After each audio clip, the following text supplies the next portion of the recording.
Salamlar, vaxtınız xeyir olsun. Mən Adgözəl Akşin, insan psixologiyası metodisti. Deyilir, insan müəyyən yaşından sonra, yaxud müəyyən həyatında proseslər baş verdikdən sonra vecsizləşməyə başlayır. Adətən bu da bilsin necə olur? Aldığı travmaların onların həyatında yaratdığı zədələr.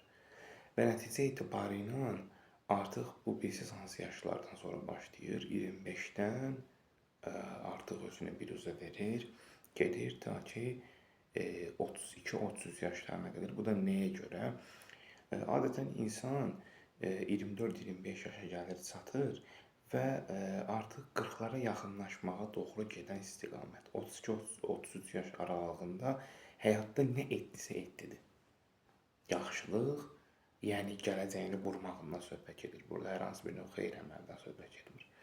Və özünün həyat fəaliyyətini qurmaq, baza yaratmaq ki, qocalanda oradan bəhrə götürsün. Və nəticə etibarilə bu müddətdə bir şey əldə etməyəndən sonra nəticə etibarilə insanda artıq vecsizləşmə başlayır. Bir Lori ilə bir ifadə var, başını buraxmaq. Artıq şəxsi həyatın başını buraxdıqdan sonra irəlidə baş verəcək digər şeylər də vecsizləşir.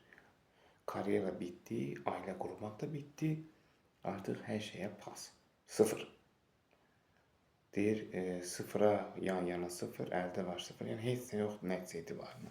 Çalışın ən azından bu yaş mərhələlərinizdə qismən də olsa da bir şey etməyə çalışın. Ya pul toplamaq, ya ən azından səhv yox. Bir 30-40% düzgün karyera. Bu qədər.